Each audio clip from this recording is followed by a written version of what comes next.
Morning, everyone. Welcome to this Hippie Life Brand podcast. It's episode number 5. And the theme today is life is like a fragrance.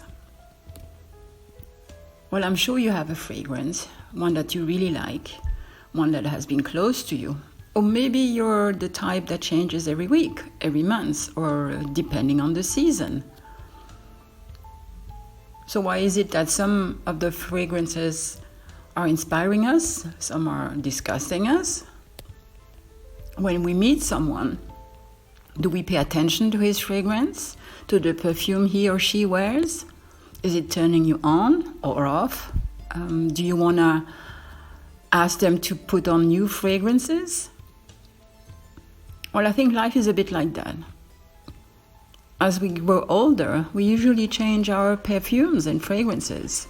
Our taste changes. Or maybe it's just because we're losing taste or losing smell. I'm not sure. But I definitely don't have the same perfume that I had 30 years ago. So what does fragrance mean to us, and what does it say about you?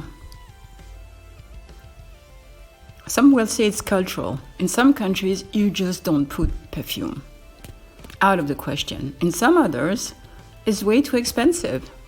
So people turn to natural perfume and fragrances. I mean, go and take a walk in nature, in the woods, and smell.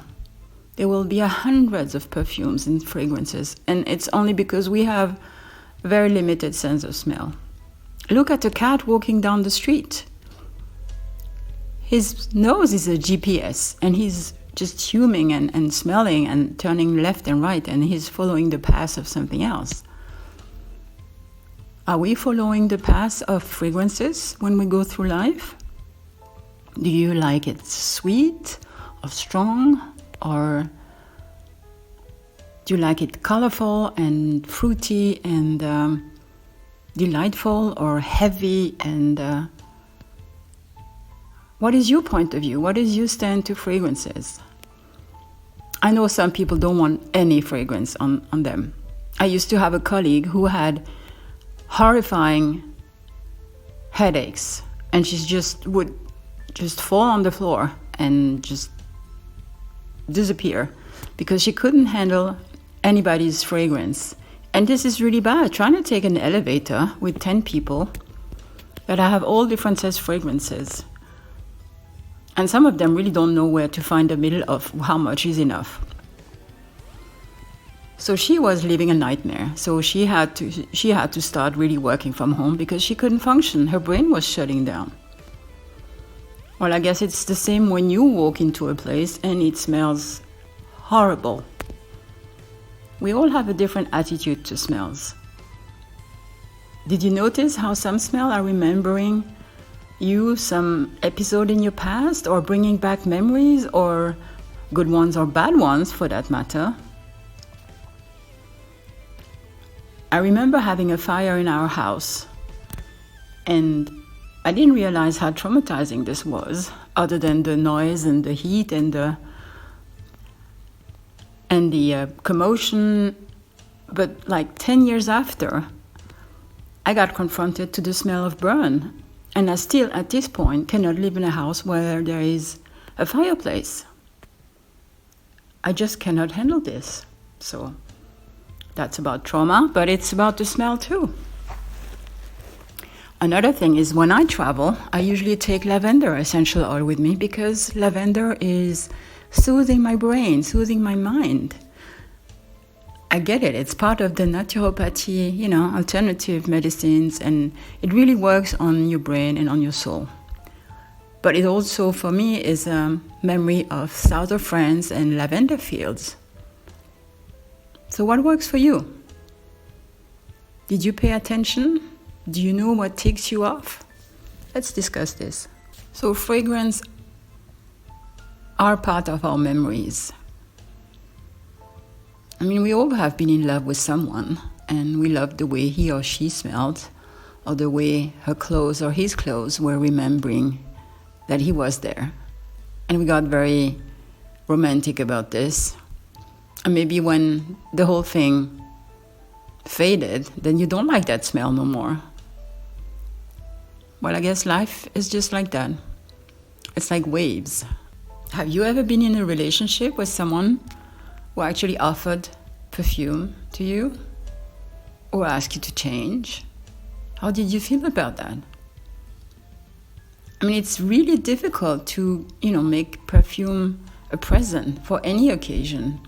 How well do you know that person? Or are you just buying the same she or he had before? But seriously, trying to sell somebody your perfume, the one you liked, is like telling someone you put on my uniform. I like the freedom of choosing my fragrances, the same that I like to choose things that are happening to my life. I mean, the ones I can control, of course. We all know that happens differently, but mainly I want to be the one who chooses what makes me happy when it comes to fragrances, when it comes to texture, when it comes to sounds, when it comes to light and images. And life is about that. It's about choosing the smell, choosing the feeling and the emotion where you feel comfortable, where you feel safe, where you can grow as an individual, where you can develop yourself. It has to be soothing, it has to be comforting, it has to be inspiring. What happens when we lose the sense of smell? I mean, some of you guys may have experienced the COVID as a side effect. No more smell. Well, you know what? No more smells mean no more joy of eating. I mean, I had it 2 years ago, and it was really just like a wall between me and food. Because you look at the food, but nothing comes to your nose, nothing comes to your brain. And when you're trying to eat it, it's like you're eating cardboard. So when people were telling me what you want to eat, I said, I don't care. It's like I'm eating cardboard anyway. Well, it has happened to people who have as a job to prepare food for somebody else, but they have to taste it, but they can't. Coming back to the cat, a cat who cannot smell, he won't eat. Why? Not only because he doesn't appreciate the food, but it's because he cannot smell whether it's good or bad for him. So imagine your life without smelling, without any fragrance. That would be so flat. That would be like death, right? If you walk into a hospital, most of you will say, "Oh, it smells horrible. Let me get out of here. I cannot handle the smell of hospitals." And I'm not talking for those who are actually working in hospitals, okay? I'm talking for the mainstream people, just like, I don't know, you, me, and a lot of other people. Hospitals bring back sometimes some bad memories, and we want to keep them far away from us until we can't. But smell is so much part of our lives. We build our life like with boxes of smells, okay? And each little box is a memory. So I encourage all of you guys to go and smell the air. Look for different smells. Try something new. As long as we can, we should try new things. We should look for alternative. Just as for perfume, sometimes they stop producing them. And it's really frustrating. Because you go to the shop and say, I want to have this one. And they go, I was like 20 years ago, ma'am. Doesn't exist no more. And other than make you feel really old, you feel like they took away my memory. They cannot do that. Well, let's have a wonderful summer. Let's try to bring some new memories into our brain so our brain can store them.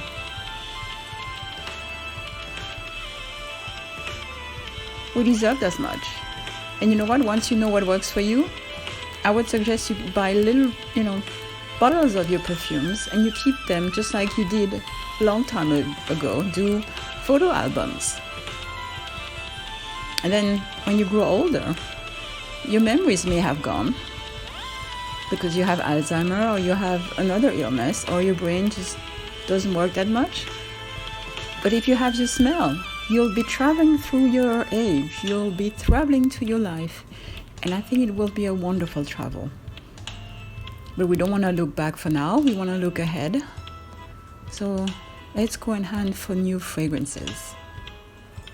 So happy hunting. Enjoy your day. Be safe.